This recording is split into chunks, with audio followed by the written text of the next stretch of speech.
Early in the morning, Anna is awakened by her son Jane appearing on her bed. He wants to go diving in the pool with her, but she reminds him she has to work and he is kindergarten. At that moment Anna hears some very loud thunder, so she goes to the window to take a look. It's raining pretty heavily and the street is starting to fill with water, but Anna thinks it's not bad enough to cancel her routine yet. She starts making breakfast and has to deal with Jane's annoying mischief. Her mother calls her to check on the situation, but Anna assures her she'll be fine. While cooking, Anna hears a weird water noise and thinks it comes from the bathroom. When she turns around, she's shocked to see water all over her floor. The city is flooded to the point that the water has reached her apartment window. An announcement from the management office says that the floodwaters have reached the second floor in 7 of the buildings, and the third floor in another 3. All affected residents must evacuate to the upper floors, but the elevators are out of service. Jane keeps excitedly talking too loudly and asking to play, so Anna finally snaps and puts him on top of the table while scolding him for not obeying.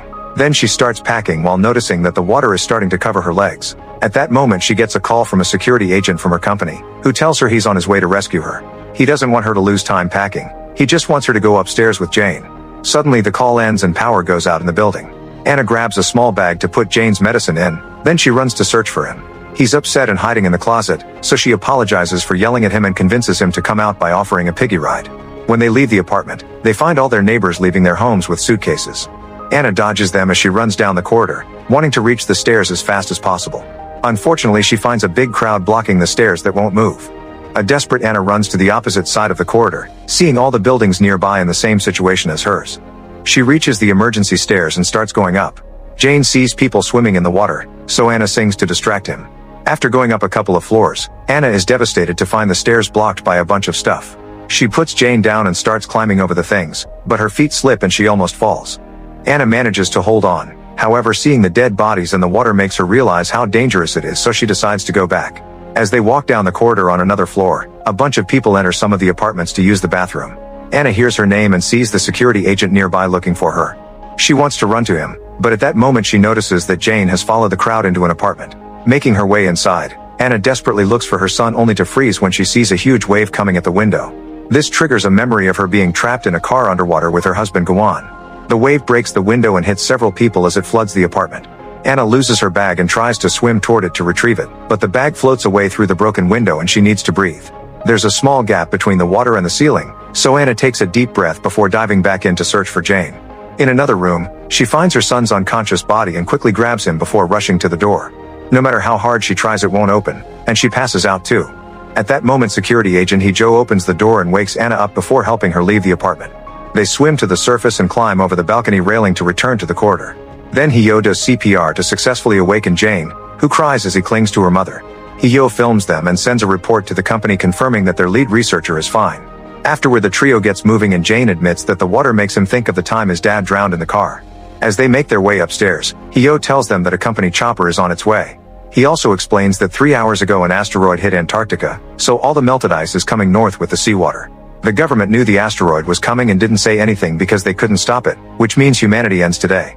Anna can't believe what she's hearing, so Hyo informs her that her company is more than just an AI development lab.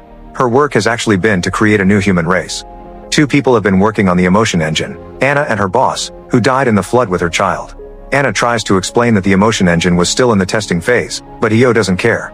The other teams have already finished their missions. There are human-like bodies that were given intelligence and the ability to reproduce, so they only need emotions.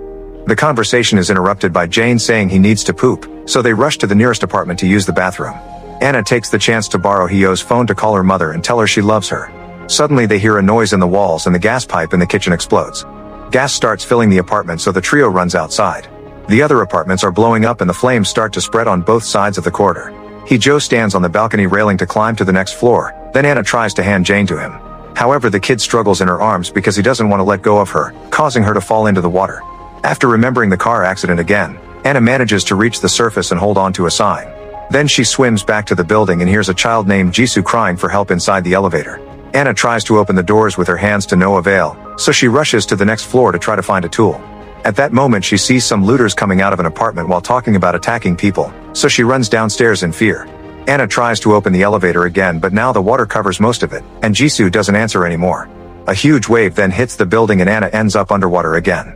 She remembers breaking the car window and Gawan telling her to swim ahead while he took Jane. However, Gawan collapsed and couldn't swim anymore, so he handed their son to her and made them leave without him. In the present, Anna resurfaces on the stairs and rushes to reunite with Jane and Hee-jo.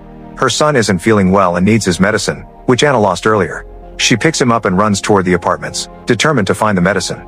Hee-jo tries to stop her and reminds her that they can just recreate the child because they have his data, but Anna refuses to listen. She runs into a random home and grabs stuff from the kitchen to mix a traditional medicine that she inserts into Jane's mouth. Another flashback shows Anna telling her boss Hyun-mo that she wants to give Jane up. When Hyun-mo wonders if it's because of Gwan's death, Anna explains that she only met Jane because of work and admits she isn't cut out to be a mother. Hyun-mo says nobody is and confirms that the emotion engine is complete. In a few months the company will take their kids, and Hyun-mo wonders if they should have never created them. In the present, Jane feels better thanks to the homemade medicine and admits he likes feeling sick because Anna pays attention to him. When they look outside, they're shocked to discover the sun is out and the storm is over. Hee-jo informs Anna that she'll be dropped off at the shelter, but Jane can't come. He admits he didn't come because he's interested in the new human race. He came because he wants to see what Anna will do with Jane. He also shares that his mother abandoned him as a child. At that moment the sky gets dark and it starts raining again, causing the water to start rising through the building at an alarming speed. The trio runs up the stairs as fast as possible and soon leaves the water behind. Anna sees a pregnant couple asking for help in a corridor, but Hee-jo makes her ignore them and keep moving.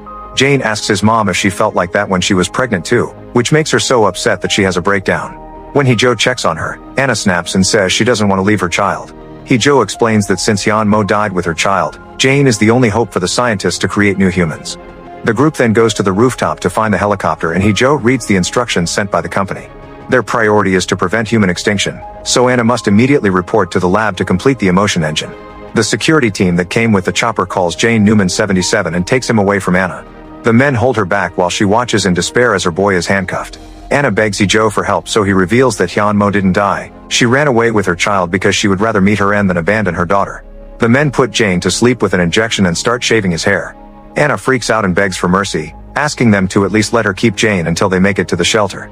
The guards tell her there's no shelter and proceed to shoot Hee-jo down. It turns out everyone will die here and only Anna is allowed to escape. After Anna finally says goodbye to Jane, the men cut his head open to retrieve his data and put it in a box. The chopper flies off with only the pilot, the box, and Anna, who realizes she has Jane's goggles in her pocket. As the brutal storm floods the entire planet, 7 rockets leave Earth carrying the remaining scientists from the project. A message recorded by director Hui So explains that in 15 minutes thousands of meteorite fragments will fall on Earth and most life will be extinct. The scientists and the rockets must finish the project so humanity can evolve to survive. The team can already print physical human bodies, they only need the emotions. The goal is to get a mother and a child to start a society, and the child has already been completed. They only need to finish the mother. Anna proposes to start a simulation that puts the mother through many difficulties to save her child over and over again. That way they can gather all the necessary emotions in a short period of time. When meteorite fragments are about to hit the rocket, Anna connects to the simulation and wakes up in bed. This time the water is already filling the apartment, but she gets the same call from Hee-jo telling her they'll pick them up. Anna thinks about her conversation with Hyun-mo and realizes the guards will take Jane away. After grabbing the medicine, Anna tells Jane to obey and not follow any strangers because Jane starts crying and calls her a liar as he wonders why he's 6 years old every day. Ignoring his comments, Anna picks him up and runs to the stairs, but she finds both sides full of people. At that moment the giant wave hits the building, so Anna holds Jane tightly and swims to the surface. She helps Jane climb over the railing to reach the corridor and then she climbs too, but she can't see the boy anywhere. Anna runs down the corridor but has to stop when a huge wave hits the area. She then checks the flood between buildings and sees Jane trying to swim. She jumps into the water but the current is strong so she can't reach him. When she sees the helicopter in the sky, she remembers the previous simulation run and finds Jane's goggles in her pocket. A floating car suddenly hits her from behind, killing her and resetting the simulation. Sometime later Hee-jo gives Anna chest compressions to revive her. The number 787 is on her shirt, indicating that it's the number of times she's unsuccessfully gone through the simulation. Hee-jo shows her a picture he took earlier revealing that Jane followed the crowd and the child in the water wasn't him. Anna immediately goes looking for him and when Hee-jo tries to stop her, she takes his gun and shoots at the floor, demanding an explanation. The apartments start blowing up and soon the explosion hits Anna, killing her again. In simulation 1931, Anna almost falls over the balcony and Hee-jo catches her just in time. However, Anna doesn't want to go with him because she's afraid he'll take her son, so she jumps into the water. When she sees Jane on another balcony being held by a man, she swims back into the building. Then Anna passes near the elevator and hears Jisoo trapped inside again. She tries to open the doors to no avail and ends up drowning. Anna tries to save her every time and keeps dying, so now she's on simulation number 4007. She goes upstairs to get a mop from the cleaning closet and breaks it to get the handle, which she uses to finally open the elevator. Jisoo swims out and together they move to the next floor. Afterward they get dry clothes from an apartment and Jisoo tells Anna that she heard the looters talking about a child. Anna rushes in the direction of the sounds, only to remember that in the last run, she was killed by the looters. This time she tries to sneak in but the men see her anyway. She asks about Jane but the men ignore her and try to leave the apartment. At that moment Joe looks for her from the opposite balcony and Anna tries to get his attention, so the looters drag her back inside to avoid getting caught. After seeing that the apartment owners have been knocked out, Anna kicks her captor and tries to run away, but the guy tackles her against the closet and starts choking her. Anna almost dies and the simulation is about to reset. However, she finds a hammer that fell from the closet and uses it to strike the attacker on the head. Unfortunately, the second looter drags her back and both men get ready to kill her. Suddenly Jisoo appears at the door with Joe, who easily overpowers the looters and throws them out the window. However, Anna still doesn't have information about Jane. While she remembers giving him the homemade medicine, the apartment owners give her a bottle with the remaining mix. Anna tells Jisoo to come with her because this apartment will get flooded soon, but Jisoo explains that these are her grandparents and chooses to stay with them. After a phone call from the company, Joe informs Anna that his team will come with a boat to search the entire building for Jane. Anna remembers how the kid was cut open and is determined to find him first, so she keeps looking through every floor. This is now simulation 7993. As Anna continues her search, she notices the security agents shooting the looters. On the next floor, she finds a child's drawings on a wall and remembers how Jane used to love drawing on her tablet. She keeps on moving and discovers that the pregnant lady has given birth, so she helps her hold the baby and gives them her jacket. On her way out, she sees the husband come back with warm water to wash his child. It makes Anna feel guilty about all the time she ignored Jane and she remembers that he would always send his drawings to her phone. She immediately checks her phone and is devastated to find thousands of drawings of her abandoning Jane before leaving in the chopper. At that moment Joe yells from the other floor saying he's found Jane. She immediately runs to reunite with them, but when she enters the apartment, the agents jump on her from behind to capture her. Joe tells her they'll wake her up on the roof to say goodbye and Anna reminds him that he dies on the roof every time. It's then revealed that this is simulation number 13,417. When Joe tries to ask for more details, the agents kick him out. On his way back, Joe finally sees glimpses of the previous runs. He grabs a trophy from a shelf and uses it to beat up the agents. Unfortunately, one of them recovers quickly and tries to shoot Joe in the head. A drowsy Anna grabs the other agent's gun and opens fire to save Joe. Afterward, Joe gives her an injection that fully wakes her up and asks what's going on. Anna tells him the full story, explaining she fails to save Jane every time. She also reveals they've had this conversation a few times and they've even tried to fight the agents together, but they were killed in every run. Anna is afraid that Jane doesn't want to see her, but Joe thinks the boy is actually waiting for her. In simulation 21,499, Anna and Joe are caught in a firefight with the agents again. Joe wants to try something different, so they climb out the window to make it to another floor. As they run through the corridors, Joe fights an agent hand-to-hand and volunteers to stay as a distraction so Anna can keep looking for her son. Anna runs into an empty apartment and more agents jump on her to capture her before a huge wave crashes through the window and throws them all back. Now free, Anna swims around to look for Jane but she still can't find him, so she decides to go to the surface. The water is now high enough for her to reach the roof. When she opens an abandoned wardrobe, she finally finds an unconscious Jane. She immediately gives him the medicine, yet the boy doesn't react. Anna has a breakdown and apologizes for abandoning him so many times, but at that moment Jane wakes up and says she never abandoned him. When she said goodbye, she told him to wait in the wardrobe because she'd come back for him, and she's kept her promise. At the same time, it's revealed that the meteorites hit the rocket with Anna and severely wounded her. Before dying, she asked the director to use her mind for the simulation so she could be with Jane again. The scientists extracted her memories and uploaded them to their system, hoping this could help humanity. On the roof, the agents are approaching and a huge wave is about to cover the building. Anna gives Jane his goggles and tells him to swim, so he jumps into the water while the agents capture his mother. Another flashback shows that Jane and Hyun Mo's kid were babies printed by the company to develop the child AI, which explains why the agents insisted they could be left behind.